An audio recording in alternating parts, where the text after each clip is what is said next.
جہاں طاقتیں ہوں، جہاں قوتیں ہوں، جہاں ساری چیزیں ہوں، وہاں اللہ تبارک و تعالیٰ پہلے اپنے بندوں کو دیکھتا ہے کہ میں نے انہیں قوتیں دی ہیں، طاقتیں دی ہیں، میزائل دیے ہیں، ٹیکنالوجی دی ہے، جہاز دیے ہیں، ٹھیک ہے جی، اور شاہین غزالی جیسے میزائل دیے ہیں۔ میں دیکھوں تو صحیح، میری مدد تو ہر وقت ساتھ ہے ہر بندے کے، دیکھو تو صحیح کہ یہ میرے بندے کیا کرتے ہیں جن کو میں نے طاقتیں اور قوتیں دی ہیں۔ اب یہ ظلم و ستم جو ہو رہا ہے نا فلسطین میں، فلسطین میں جو ظلم و ستم ہو رہا ہے ہماری عیاشیوں کی وجہ سے، ہم مسلمان قوم آرام پرست ہو گئے، ساری چیزیں ہیں، ہر چیز ہمارے پاس موجود ہے، ہر ٹیکنالوجی موجود ہے، ہر جہاز موجود ہے، ہر ہمہ قسم کا میزائل موجود ہے، ایٹم بم پاکستان کے پاس موجود ہے،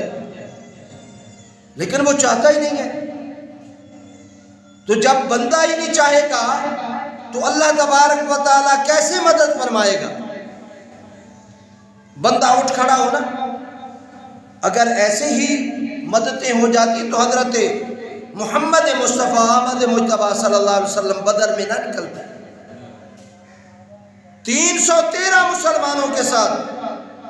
معلوم تھا کہ آگے ہزاروں کا لشکر ہے، پھر بھی ٹھان لی، کمر بستہ ہو گئے، تیار ہو گئے، تیار ہو کے بدر کے اندر چلے گئے، پھر اللہ سے دعا کی اللہ ہماری مدد کر، اگرچہ ہم چھوڑے ہیں لیکن ہم تیری مدد کی آس اور امید پہ آئے ہیں، لہذا ہم چھوڑوں کو اللہ کامیابی سے ہم کنار فرمائے۔ تو اللہ تبارک و تعالیٰ نے پھر ان کی مدد فرمائی اور فرشتے بھیج کر اللہ تبارک و تعالیٰ نے بدر کی جنگ جتوائی۔ اللہ تب مدد کرتا ہے جب بندہ بھی تو کچھ اپنا کردار ادا کرے نا۔ ہم گھروں میں بیٹھے رہیں، مسلوں میں بیٹھے رہیں اور اللہ اللہ کرتے رہیں اور ادھر فلسطین میں ظلم و ستم ہوتا رہے، گھر اجڑتے رہیں، بچے مرتے رہیں، ہسپتال تباہ ہو جائیں، ہم یہ کیا انسانیت کا کردار ادا کریں؟ اور ہم کہیں کہ یہاں مصلے پہ بیٹھ کر ہم اللہ کی بارگاہ میں دعا کرتے ہیں اللہ فلسطین کے مسلمانوں کی مدد فرما۔ اللہ کہتا ہے بالکل میں مدد فرماؤں گا، لیکن تم بھی تو اٹھو، جو صاحب اقتدار ہے،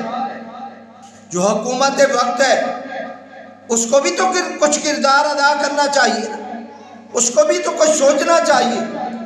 کہ ہم کیسے جو ہے وہ مسلمانوں کی مدد کر سکتے ہیں۔ دعاؤں سے بھی مدد ہوتی ہے، لیکن جو دعا کرنے والے ہیں وہ دعا کریں،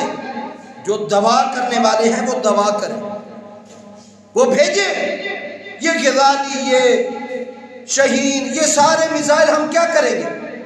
یہاں شعبادی کے لیے رکھے ہوئے ہیں پاکستان میں، کس لیے رکھے ہوئے ہیں؟ حکومت وقت کا کام ہے وہ کہے، یہودی لابی کے حق میں کھڑے ہو کر کہے، بانگے دہل کہے کہ جس طرح تم مسلمانوں کو نیست و نابود کرنے کی کوشش کر رہے ہو، نقصان پہنچانے کی، ہم بھی موجود ہیں، ہم یہ ظلم و ستم نہیں دیکھ سکتے، ہم اپنا میزائل، اپنی جو ٹیکنالوجی ہے ہمارے پاس اس کو نکال رہے ہیں، ہم غوری کو نکال رہے ہیں، ہم شاہین کو نکال رہے ہیں، ہم ایٹم بم نکال رہے ہیں۔ میں کہتا ہوں اتنی دھمکی بھی دے دے نا پاکستان کی افواج تو دیکھنا کس طرح لوگوں کے چھکے چھوٹ جاتے ہیں، وہ تو ہیں ہی ڈرپوک۔ یہودی کبھی بہادر نہیں ہو سکتا ہے، کافر کبھی بہادر نہیں ہو سکتا ہے، اگر بہادر ہوگا تو مسلمان ہوگا، ایمان والا جس کے پاس ایمان کی دولت ہے وہ بہادر ہوگا، اور وہ آنکھوں میں آنکھیں ڈال کے 10 آدمی بھی ہے نا، وہ ایک آدمی 10 کے لیے کہتا ہے میں کافی ہوں، 10 کے لیے کافی کیسے کافی ہو جاتا ہے؟ اللہ کی مدد ساتھ ہو جاتی ہے۔ اور پھر بندہ جو مسلمان ہے، ایمان والا ہے، وہ کہتا ہے اگر میں مر بھی گیا، مجھے ان 10 بندوں نے اگر شہید کر بھی دیا تو میں شہادت کا مرتبہ پاؤں گا اور اللہ سے انعام حاصل کروں گا، اور اس کے گھر والے بھی خوشیاں مناتے ہیں کہ ہم شہیدوں کے باپ اور بہنیں اور مائیں اور بھائی ہیں، ہم وہ ہیں کہ جن کا بھائی اللہ کی راہ میں شہید ہو گیا، خوشیاں مناتے ہیں۔ اور کافروں کے گھروں میں تو سب ماتم بھی جاتا ہے، یہ تو رونے دھونے کے علاوہ ان کو تو کوئی، یہ ڈرتے ہیں موت سے۔ مومن نہیں ڈرتا ہے موت سے، مومن تو ہر وقت تیار رہتا ہے، لیکن وسائل تو پیدا کیے جائیں، وسائل پیدا کرنا حکومت وقت کا کام ہے، موقع دیا جائے، افواج نہیں جا سکتی، عوام میں اعلان کیا جائے کہ لوگوں تم میں سے جو اللہ کے دین کے لیے، فلسطین کے لیے، فلسطین کے نادار، مفلس، غریب اور مظلوم عوام کے لیے، بچوں کے لیے، عورتوں کے لیے جو نکلنا چاہتا ہے، ہم حکومت وقت اسے مکمل طور پہ اجازت بھی دیتے ہیں اور اس کو یہ جہاز بھی مہیا کرتے ہیں کہ اس پہ سوار ہو کر وہ فلسطین جائے، یا راستہ دیتے ہیں یا سواری دیتے ہیں۔ یہ حکومت وقت کا کام ہے، لیکن افسوس افسوس صد افسوس کہ کبھی بھی یہ حکومتی عوام نہیں چاہے گی کہ ہم یہاں بیٹھے رہیں۔ حکمران تو چاہتے ہیں کہ ہم آرام پرست ہو جائیں، لیکن دیکھیں میں نے پہلے عرض کیا ہے کہ آپ کے اور میرے نبی صلی اللہ علیہ وسلم سے بڑھ کر تو کوئی نہیں ہے نا،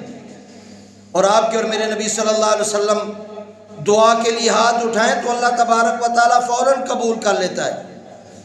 دعا کے لیے ہاتھ بھی اٹھائے ہیں، لیکن عملی طور پر بدر میں بھی گئے، عملی طور پر بدر میں بھی گئے، پھر ہاتھ اٹھائے ہیں، پہنچ کے ہاتھ اٹھائے ہیں، اللہ نے پھر مدد فرمائی ہے۔ 313 مسلمان جو کہ نہتے تھے، کوئی اسلحہ بھی نہیں ہے، کوئی تلواریں بھی نہیں ہیں، نیزے بھی نہیں ہیں، کچھ بھی نہیں ہے، لیکن اس کے باوجود ہزاروں پر وہ لشکر غالب آیا ہے کہ نہیں آیا؟ عملی طور پر گئے ہیں۔ ہم بھی اگر عملی طور پر جائیں تو ہم بھی غالب آ سکتے ہیں۔ اللہ تعالی ہمیں توفیق عطا فرمائے، ہمارے حکمرانوں کو اللہ تبارک و تعالیٰ یہ ہمت دے کہ وہ کافر کی آنکھ میں آنکھ ڈال کے بات کریں اور کہیں کہ اے کافر تو یہ سمجھتا ہے کہ ہم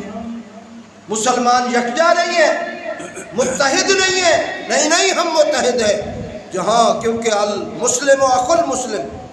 انما المؤمنون اخوة، کہ مومن کا بھائی ہے، اور کہیں بھی مسلمان کو ایک کانٹا چبھتا ہے تو دوسرا مسلمان اس درد کو محسوس کرتا ہے، اس دکھ کو محسوس کرتا ہے۔ ہمارے دل رنجیدہ ہیں، لیکن اللہ کرے حکومت وقت کو بھی یہ احساس ہو جائے کہ جو کل ان کے بچوں کو رلا رہا ہے نا، کل ہماری باری بھی آج ان کے بچے رو رہے ہیں تو کل ہمارے بھی رو سکتے ہیں، ہم پر بھی یہ وقت آ سکتا ہے۔ نہ سمجھو گے تو مٹ جاؤ گے اے مسلمانوں، تمہاری داستان تک نہ ہوگی داستانوں میں۔